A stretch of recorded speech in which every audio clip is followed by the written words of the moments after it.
Hey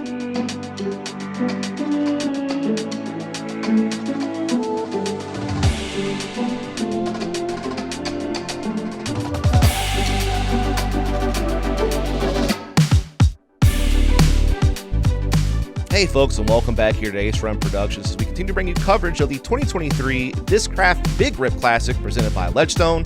We're out in Lumberton, Mississippi at Eagles Landing, and we are on the back nine of our second round with our lead card.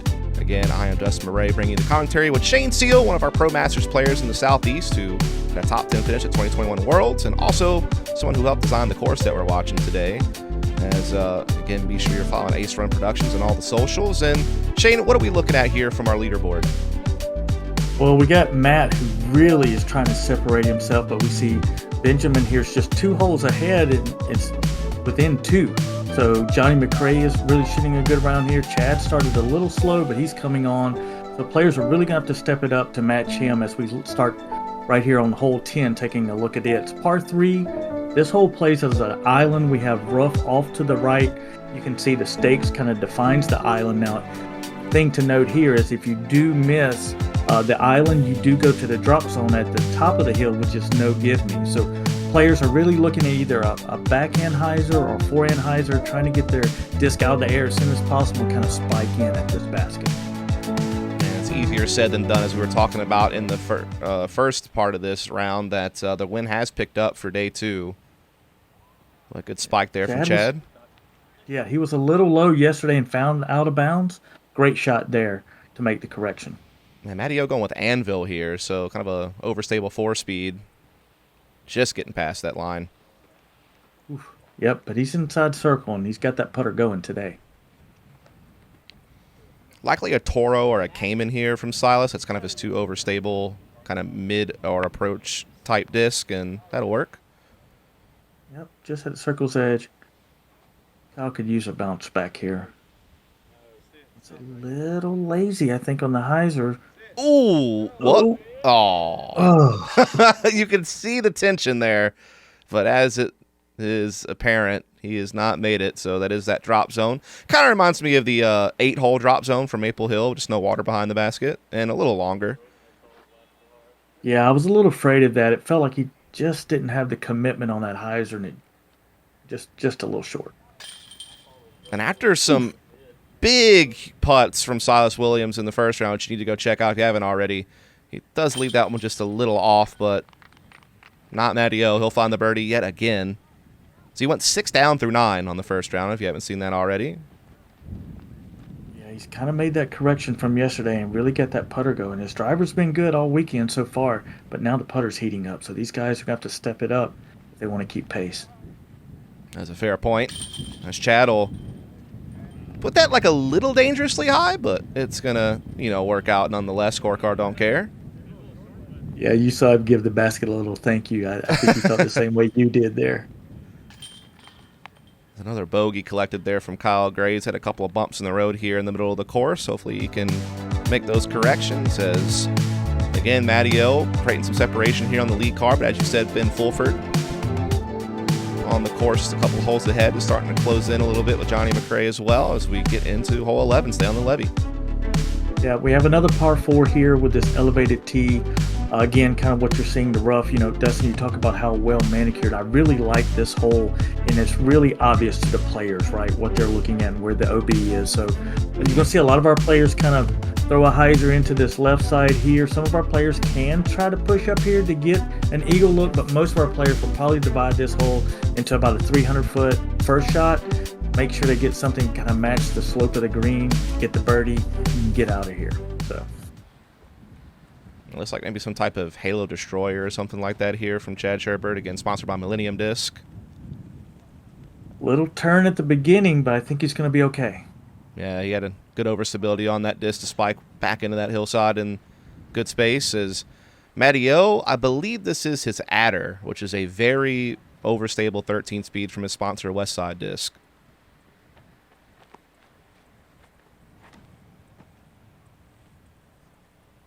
Oh, that looks really good. That first pole down here that you see the players Matt just blew by, it's probably about 315. So they're kind of dividing this hole again into kind of 2 parts. Well, maybe except for Sylus. Yeah, he's ripping He a likes Halo going big. Destroyer way down there. Yeah, he is very powerful for 15. Definitely is capable of hitting that 500-foot mark on a drive. I want to say he threw a little over 500 feet in the distance contest at Junior Worlds this year, where, of course, he won that in the MJ15 division. Nope, you're absolutely correct. He bombed that one. Here we are kind of by that pole again, that common collection area.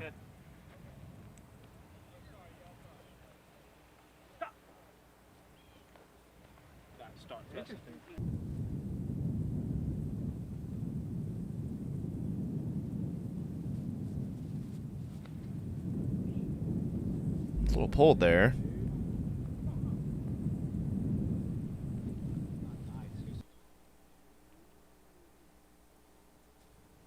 So we are going to see Chad Sherbert with the forehand. Looks a little wobbly, but is making its way up there.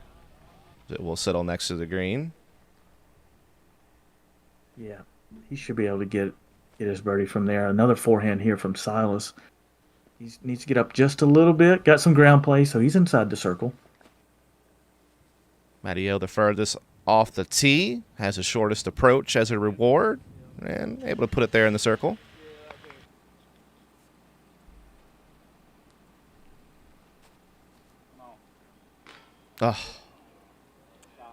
Oh, no.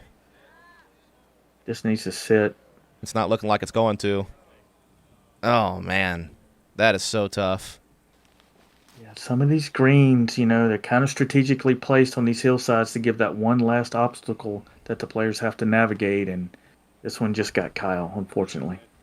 Man, had to pitch up and settle for a little bit of damage, so a little bit of a slow start to his back nine, unfortunately, is Sylus a little low, and that's going to roll away as well. Don't do it. Not two in a row. Curls for him. As he did go OB and hit a huge jumping par putt. I believe that was hole 9. I believe it was hole 8, the one on the side of the left. Yep. That was a great putt there, and tried to match it. Couldn't quite find it here. So Matteo going to card the birdie, gaining strokes on folks. Yeah, he's just making it look easy out there today, despite the wind. And Chad, that just leaks out. Wow, that was close. I'll say that. Yeah, he's gonna be upset with that one as we Sylus see put in. I think what's happening here is Matt's just applying the pressure, and each time he birdies and the rest of the players take a par or worse, the pressure mounts. As again, the lead is building for Matteo, and we'll continue the back nine coverage after a bit of a break.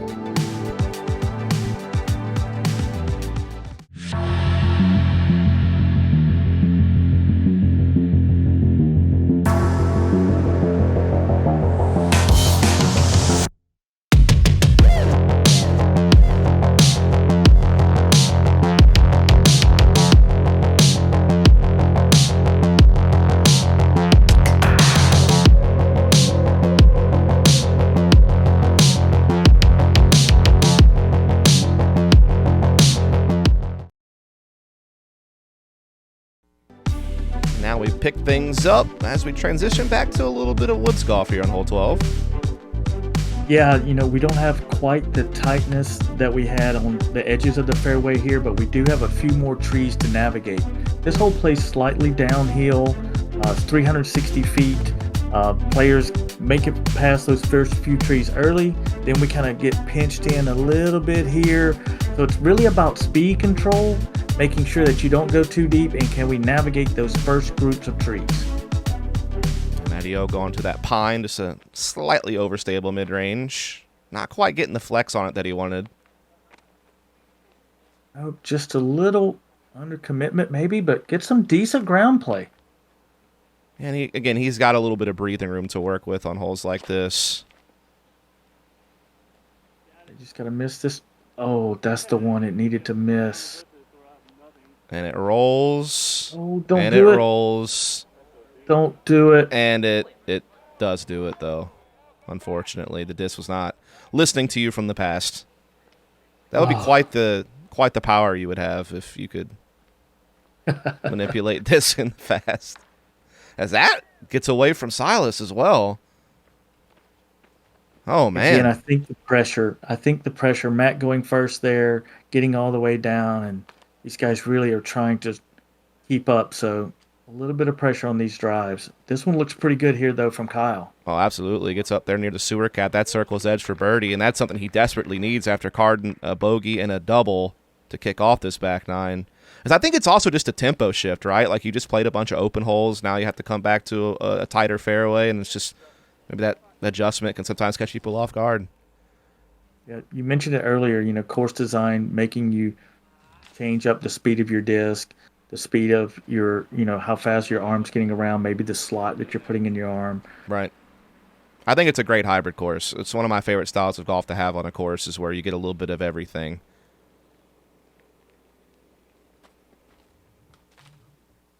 He does poke through and sits down right at the basket.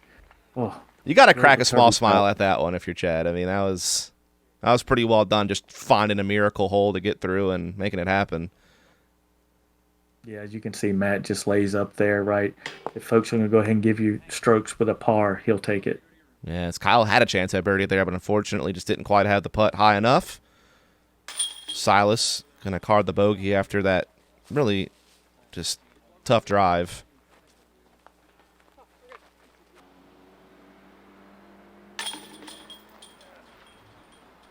Yep, there's just so much OB or rough on the sides that if you're not pure and you take that free kick, things can get tough really quickly after this. We see Chad card the bogey as well. Although he had a great shot from where he was down by the road to get through those trees. He did well just to get a bogey there.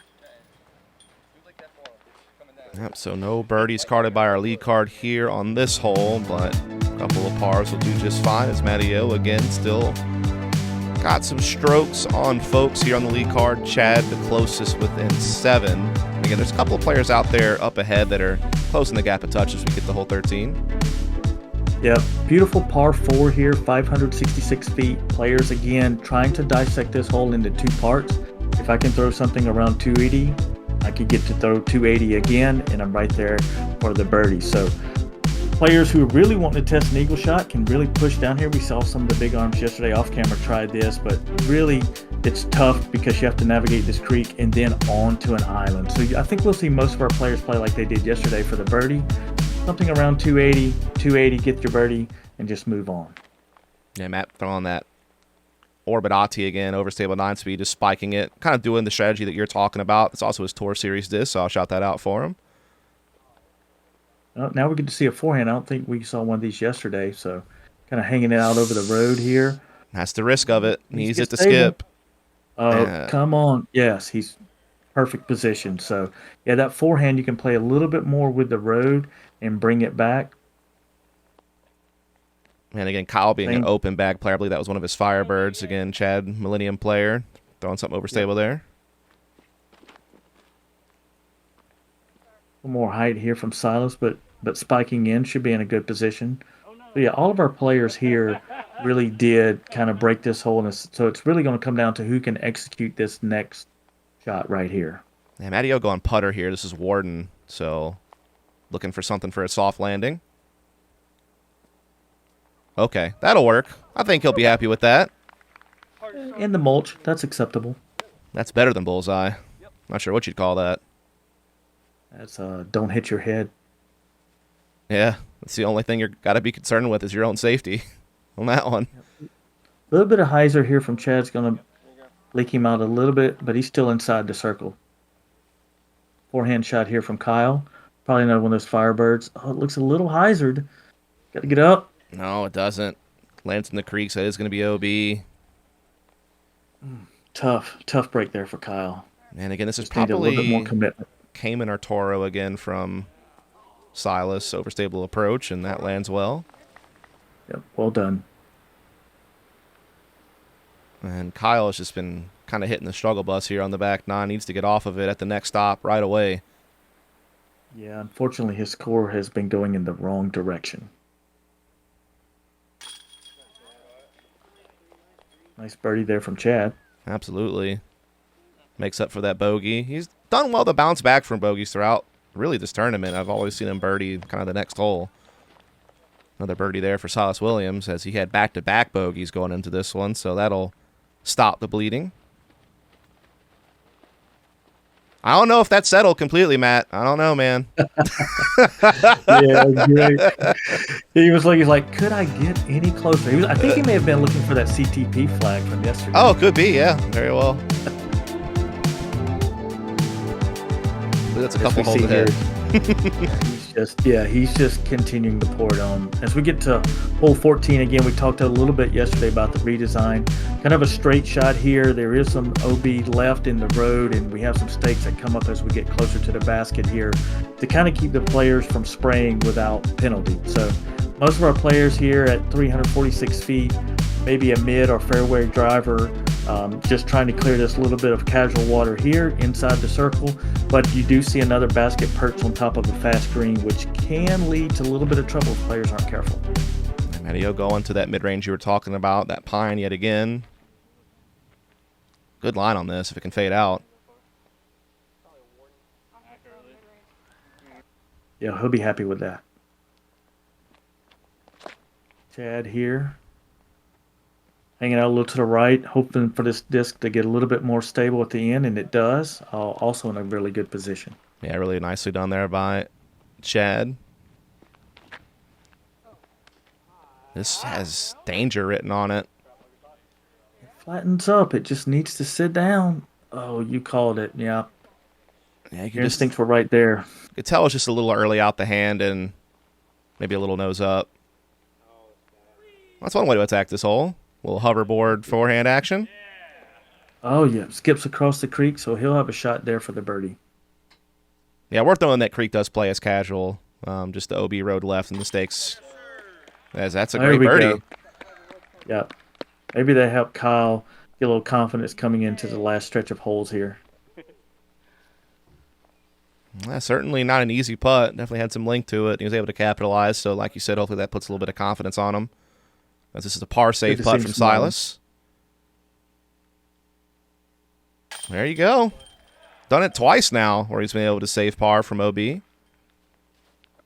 he's really trying to keep himself in the conversation with these long putts to minimize any damage. Again, worth noting that he is still not accepting cash, but he was just destroying people in MA1 in the Southeast for a little while there. So he's still at the pro. Again, is a junior world champion. I think he's aiming for either an AM Worlds title or an NADGT title, so he's still not accepting cash, but still, as you were noting, can keep up with these pros no problem at just the age of 15. Yep. The experience he's going to gain here will stand him in good stead. And a good birdie putt there from Chad Sherbert as we will wrap things up after a break. TeamDiscraft.com. All the team favorites on one site.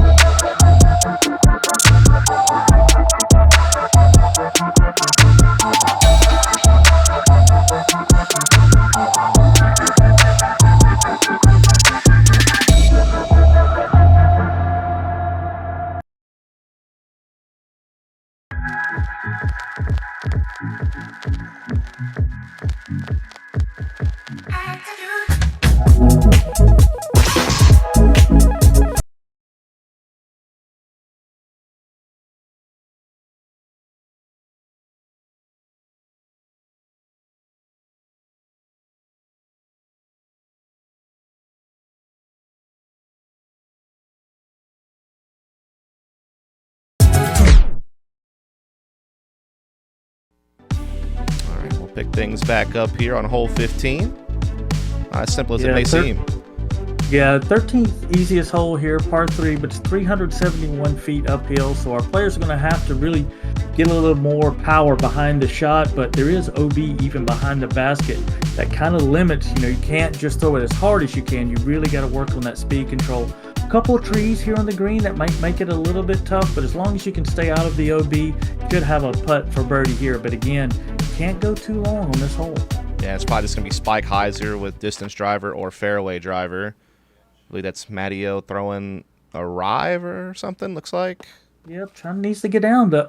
Ah, Yeah, as I was mentioning there, that OB can kind of creep up with a faster driver. this is some type of Halo Millennium disc. Maybe like a Scorpius or something? Yeah, maybe. I think so. Yeah, that's exactly what that is, as a Scorpius. Pin high there. Which I believe is the old Destroyer L mold, if I'm not mistaken. I don't know my history Yeah, too well, though. I believe you're correct. Kyle here looking to see if he can get down and have a putt. There we go. Get his round going in the right direction. Halo Destroyer here from Sylus, looking to rip one in the green. Yep. Coming in, a little hyzer spike kind of at the basket. Oh, it's really well done there. Man, that's the exact type of speed control that you were talking about that you need for this hole. It could be tough to tone it down. You have that 500 foot of power in you. Okay. That'll skip in there. That'll do it. Great putt there. Take another look at that. Yeah, we'll run that one back for sure. This is a great step putt here from Kyle Gray. As the scorecard don't care. We have a little bit of video evidence to make it look a little bit more dramatic, but hey, that's back-to-back birdies. Good bounce back from him. Chad, just a little wide on that one.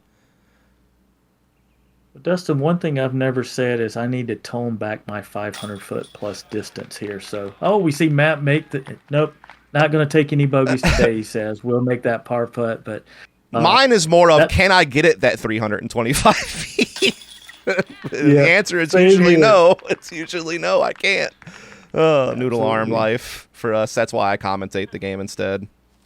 So we're going to see. What a treat for our fans here, though, right? As we see Chad kind of clean up the par. But what a great opportunity for them to see people in this hole. You know, I hate it for Matt, but they're seeing a guy throw it out of bounds, out the back by accident on holes that most of us can't even reach. I would love to throw it out of bounds deep on this hole. I would take that 100% in stride. I'd smile about it. But take it in two, maybe. Yeah. All right, hole 16. We'll have to keep an eye out and see if that CTP flag is back there for today. So 279 feet. Players pretty much are throwing a stock backhand here, mid, maybe a fairway driver that's stable just to help make the turn. But really what you're trying to do is just get it flat through this gap, then either let it skip up to the basket here, or maybe even fly it all the way, as I saw Chad again, like I mentioned, ace it last year. So pretty stock backhand for most of our players, unless there were lefties, but I believe we have all righties today. Indeed we do. Looks like another Firebird here from Kyle Gray. It's a little inside, but oh, yes. Yep, perfect. Stability, brought it in, one skip, right there, perfect inside the green. It's just like something a little slower from Sauce, maybe one of those Toros or Caymans, but still gets the good ground action and right near the mulch. Yep, that power comes in great. Now you can throw a slower disc and keep it on the green. Matt with the Ati. He played the low skip shot first round. This round he airs it, but gets a good result. Yep, nice kick out right there. Should have a good putt for birdie. Oof, that's early. Just a little bit inside, yep. That's really the mistake on this hole, is getting just a little bit too much hyzer and coming inside, because it's going to be tough to navigate as we see him really trying to stretch out here, trying to find a way, maybe a forehand roller. That might be his only option. And he's got a slower disc in hand, which I actually like that for the forehand roller. You got a lot more control over how it moves without the sharp edge, and good tree there. X Games action off the pine. And gets up there. Little Evil Knievel, he's smiling about it. It's good to see our players. I know their expectations are high, but still enjoying the round. Yeah, not often you get to see a little bit of half-pipe action from a disc, because we are going to see Matty O there drop in the birdie, and he's had plenty of them. He was 6 down through the front 9, and he's already got 5 here on the back with 2 holes left to play. Nice birdie there. A turkey recovery from Kyle. Yep, got him back to even where he started the round. So things, like you said, the bogey bus was headed the wrong way, so he's got it turned around. Chad disappointed there with the par. Yes, Matty O is really putting the miles on right now. Well out in front. I think Chad the closest, 8 behind. We're getting the 17. Yeah, we got two holes coming up here that can play a little tricky. Hole 17, par 3, downhill 340 feet. Backhand turnover or forehand is accessible for the players, but if you're throwing the forehand, especially if you're doing it with a stable disc, you really got to control that speed to make sure that you don't get to skip away behind the pine, or maybe even long, as you can see from the stakes back here. So got to really control that speed and angle for the players if you want the birdie on this hole. Yeah, I would imagine you want to play it like maybe a little short and wide to be able to get that skip up to the basket. Exactly. Kind of we see this one a little early with the forehand. Yeah, and then it gets over with that pine, kind of bring it down. So a little flatter, or maybe even a baby flex if you're going to do that. So I was throwing the backhand turnover with something a little slower speed, and I think the same thing kind of happened to in the previous round where you just came up a little bit short of the green. Yep, speed control there is tough. Now we see Matt throw the forehand. Now he gets it a little more left than Kyle did. Exactly. I think this is going to be really nice. Yeah, he played the skip to finish to the basket, where Kyle's was a little early and skipped away from the basket. Now, I want to say he threw backhand turnover round 1, so making an adjustment this round and still getting a good result, though. Yep. Could be the wind. Yep. Wind is going to step on a backhand here a little bit. It looks like it's coming from left to right, or for the player's right to left. So that might be why he chose that. People don't think of Mattio's forehand very much because he's so well known for his slight anti-backhand style and just carving lines, but he definitely has a formidable forehand. Absolutely. You don't have as many top 10 finishes out on the Pro Tour without one. No, certainly not. So a little bit of troubles on the putting green here from some of our lead card members. Confident par putt, though. They're par putting before Matty's birdie putting here, so that tells you all you need to know in how Matt's approaching these last two holes. He's not taking his foot off the gas at all. No, he shot 11 down on the first round. He is looking to surpass that. I believe this will put him at 12 under for the round. Indeed, it does. So, hot round the day before, hot round again. Those usually lead the wins. Yeah, and I would argue in today a little bit tougher conditions with the wind, to be honest. So yeah, yesterday it was a matter of great drives and his putter let him down. It looks like he made the corrections on the putting green, and he's just looking great right now. Indeed, he is. As we take a look at the leaderboard, 23 under par, really surging out in front, and we'll finish off the round after a short break.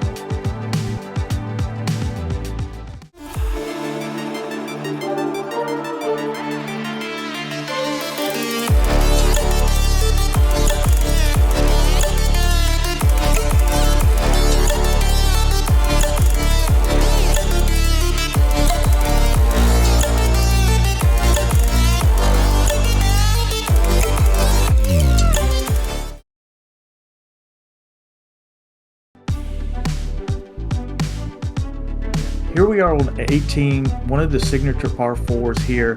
Yesterday we saw a lot of backhand turnovers, but the wind today is blowing right to left, so it wouldn't surprise me if we saw a couple of forehands on this hole off the tee. But players are looking getting in here somewhere, kind of dividing this hole into a 280 to 300 foot shot on the first shot, then a 300 foot shot into this tight green. As you notice, it really kind of narrows down here at the green from the right and left side, so players want to be as close as they can with that upshot. Another one of those holes that you're probably just, trying to, just chip away at it, shot after shot, not get too crazy. Good forehand there from Mattio. Yeah, I think the wind makes the forehand today maybe a more favorable play. I just feel like the fairway shapes nicely for a forehand in general.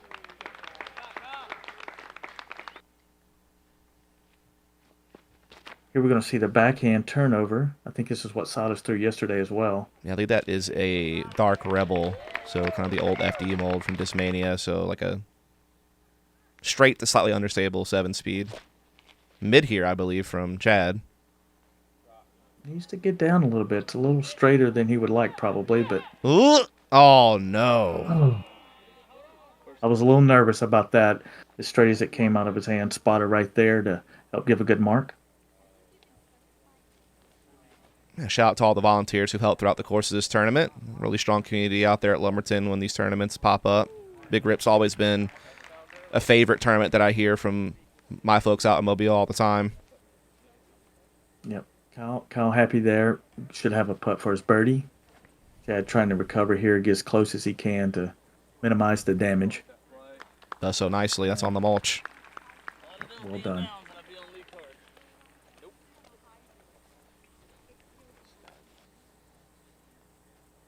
Matty O here looking to go with his Tour Series harp to finish this round off.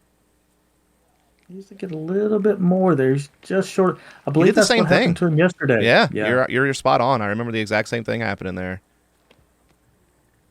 That green gets really narrow at the end. Sylus here is really willing to test it, but I see that as a common thing. A lot of players will leave it a little short and just make that putt instead of messing around with the OB. Also, with the breathing room that Matty O has on the leaderboard, you can understand playing the more conservative play. Yeah, I think you'd love to finish with a birdie and a little momentum here if you can. And, well, he'll do it. The jumper out again for Matty O. Running it back here. As, again, he is so well known for, like, these little 40 to 50-foot jump putts. So deadly with them. Just right in the heart. I'm starting to see a penalty flag thrown in the air for piling on at this point. Matt's just keeping the foot on the gas. Yeah. Oh. Trying to follow Matt there, just couldn't quite get it to go for him. Finish this Nice off birdie, strong, though.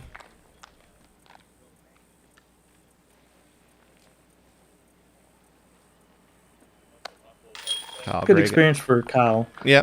I don't know how often he's been on lead card camera, but you know he did well, especially on the front nine. Just the back nine got to him just a little bit, but it'd be a good experience for him. Yeah, so 6 down through 9 on the front 9, 7 down through 9 on the back 9. And again, I don't think Matty O's bogeyed a single hole in 36 holes played so far this tournament. So he is, like you said, really piling it on right now. As you can see, well out in front. Got 7 strokes on Joshua Ton. We got Johnny McRae and Ben Fulford rounding out our lead card for the final round. That coverage will be out soon, if not already. That's how YouTube works. I don't know when you're going to be watching this, so be sure you subscribe and ring that bell so you can get the coverage as soon as possible.